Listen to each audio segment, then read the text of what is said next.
रोहित शर्मा और विराट कोहली का क्रेज ना अलग ही लेवल का है साहब। अभी रोहित शर्मा रिसेंटली शिवाजी पार्क में प्रैक्टिस के लिए जाते हैं क्योंकि आने वाली ओडीआई सीरीज ऑस्ट्रेलिया के अगेंस्ट खेली जानी है। उसकी तैयारी के लिए वो प्रैक्टिस के लिए गए थे शिवाजी पार्क। शिवाजी पार्क में जब वो प्रैक्टिस के लिए पहुंचते हैं, लोगों को पता चल जाता है कि रोहित शर्मा यहाँ प्रैक्टिस कर रहे हैं, तो भाई साहब हजारों की संख्या में लोग वहां पहुंच जाते हैं उनकी प्रैक्टिस देखने के लिए।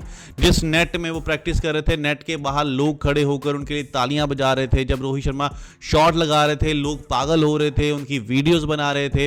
मतलब वहां हालात इतने बेकाबू हो गए थे कि रोहित शर्मा को वहां पार्क से निकालना भी मुश्किल हो गया था। लोगों के आगे हाथ जोड़ने पड़ रहे थे कि भाई साहब प्लीज धक्का मुक्की मत कीजिएगा, रोहित शर्मा को आराम से जहां से निकलने दीजिएगा, किसी तरीके से रोहित शर्मा बाहर से निकले। अब आप सोचिए, रोहित शर्मा का अगर ये क्रेज है, तो अगर विराट कोहली इसी तरीके से प्रैक्टिस मैच खेलने अगर आ जाएं तो कितना क्राउड वहां पहुंच जाएगा। अब इंडिया और वेस्ट इंडीज के बीच में मैच चल रहा है। अब आपने देखा ही होगा उस टेस्ट मैच में कितने लोग पहुंच रहे हैं। मुश्किल से 400 या 500 लोग उस टेस्ट मैच को देखने आ रहे हैं। अगर यही रोहित शर्मा और विराट कोहली इस टेस्ट टीम का हिस्सा होते ना, तो लोग मैच तो चलो छोड़िए, मैच को क्या देखना है, वेस्ट इंडीज के साथ टीम इंडिया क्या ही मुकाबला करेगी, लेकिन रोहित और विराट को देखने के लिए ही पूरा स्टेडियम हाउसफुल हो जाता है। ये क्रेज है इन दोनों का। और लोग क्या सलाह देते हैं, अभी रिसेंटली अश्विन का मैं देख रहा था कि रोहित शर्मा और विराट कोहली को ये दिलीप ट्रॉफी के मैच खेलने चाहिए।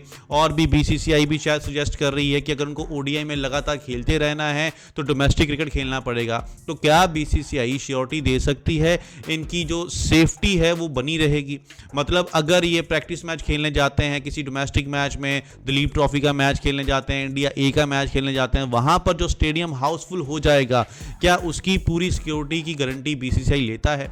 जब इंटरनेशनल मैच होता है ना, वहां पूरी प्रॉपर तरीके के इंतजाम किए गए होते हैं, पूरी सिक्योरिटी होती है, खिलाड़ियों को कहां से लेके आना है, कहां से निकालना है, ऑडियंस को किस तरीके से रोकना है, उसको कैसे संभालना है, ये सारे इंतजाम इंटरनेशनल मैच में किए होते हैं। लेकिन जब मैच इंटरनेशनल नहीं है, ऐसे ही एक डोमेस्टिक मैच चल रहा होगा, वहां अगर इतनी क्राउड आ जाएगी तो क्या उनको संभाल पाएंगे ये लोग? अगर वहां पे कुछ ऊंच नीच हो गई, भगदड़ हो गई, एक दो लोग मर गए, तो उसकी जिम्मेदारी कौन लेगा? तो भाई साहब सबसे पहले आपको ऐसे इंतजाम करने चाहिए ताकि जो रोहित और विराट के फैंस वहां पहुंचेंगे ना, उनको आप संभाल भी सको। उसके बाद आप ये सजेशन दो कि इस जैसे खिलाड़ियों को डोमेस्टिक खेलना चाहिए। क्या इनको क्रिकेट खेलने का मन नहीं करता होगा? इनको नहीं पता कि यार हम प्रैक्टिस करेंगे तभी फॉर्म में रहेंगे, तभी हम ओडीआई वर्ल्ड कप भी खेल पाएंगे। लेकिन इनको भी पता है कि हम जहां पर जाएंगे वहां भीड़ हो जाएगी, मेरी फैमिली, मेरे स्टाफ को मुश्किलें हो सकती हैं, इसलिए शायद ये लोकल डोमेस्टिक मैचेस नहीं खेलते। रोहित और विराट के क्रेज के बाद बात कर लेते हैं सूर्य कुमार यादव की। सूर्य कुमार यादव जो टी20 के कप्तान हैं, एशिया कप जीता हमने उनकी कप्तानी के अंदर। अब रिसेंटली वो काफी जगह इंटरव्यूज दे रहे हैं। भाई साहब जो इस बार का एशिया कप था ना, वो अलग लेवल का था। ऐसा एशिया कप हमने पहले कभी देखा नहीं है।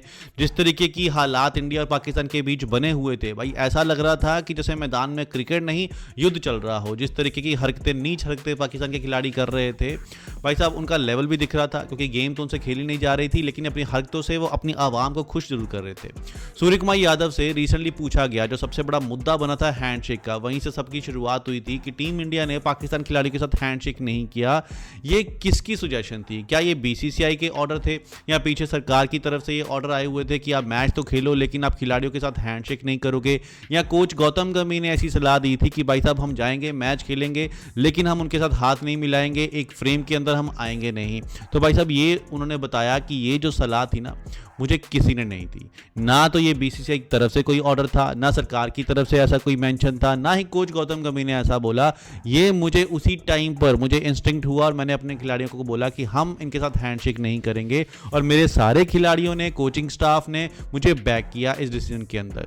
और जब जर्नलिस्ट उनसे पूछता है आपने ऐसा क्यों किया, उन्होंने कहा कि भाई मैं अपने देश के साथ खड़ा होना चाहता था, उनके लिए स्टैंड लेना चाहता था, और अपने देश के लिए स्टैंड लेना कोई बुरी बात नहीं है। मतलब हमारे जो जवान हैं, हमारे जो आर्मी है, वो हमारे लिए इतना कुछ करते हैं। जब वो वहां मारे जा रहे हैं तो हमको उनके लिए एटलीस्ट क्रिकेट के अंदर कुछ ऐसा दिखाना चाहिए जो उनको भी हौसला मिल सके।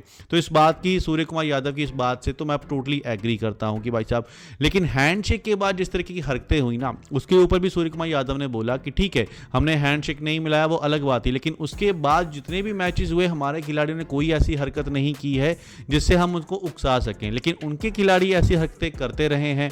अब जब उनसे पूछा गया कि आपने ऐसा किया क्यों, आपको ऐसा करना चाहिए था या नहीं करना चाहिए था, कब आपको लगा कि यार मैं इतना बड़ा बोल्ड स्टेप ले सकता हूं, उन्होंने बोला ये स्टेप मैंने इसलिए लिया क्योंकि हम मैच जीत चुके थे और हम अच्छी पोजीशन में थे। हमने सोचा क्यों ना देश के लिए कुछ किया जाए, तो हमारे माइंड में आया हैंडशेक नहीं करेंगे, तो हमने नहीं किया। और उनके ट्रॉफी के बारे में पूछा गया कि आपको कैसा लग रहा है कि आप एशिया कप तो जीते लेकिन बिना ट्रॉफी के, आपको कैसा फील हो रहा है। तो उन्होंने कहा ट्रॉफी है हमारे पास। उन्होंने कहा कि हमने नकवी साहब को, हमारी तरफ से ऐसा कोई मैसेज नहीं था कि हम नकवी से ट्रॉफी नहीं लेंगे, हम तो वहां 1-1.5 घंटा खड़े थे, वो तो खुद ही ट्रॉफी नहीं दे रहे थे। हमारे खिलाड़ी जो मैन ऑफ द मैच आए थे, अभिषेक शर्मा जो मैन ऑफ द सीरीज थे, उन्होंने अपने अवार्ड्स लिए, लेकिन जब ट्रॉफी देने की टाइम आया तो पता नहीं क्यों उन्होंने ट्रॉफी नहीं दी। हम तो इंतजार कर रहे थे हमको बुलाया जाए कि हम वहां से ट्रॉफी ले सकें, लेकिन नहीं, वहां पर ड्रामा किया गया। बाद में नकवी साहब ट्रॉफी को लेकर चले गए, वो सब हम सब ने देखा क्या हुआ कैसे हुआ, लेकिन हम मैदान छोड़कर नहीं गए थे, हम तो मैदान में खड़े ही थे और मैदान छोड़कर गए थे नकवी।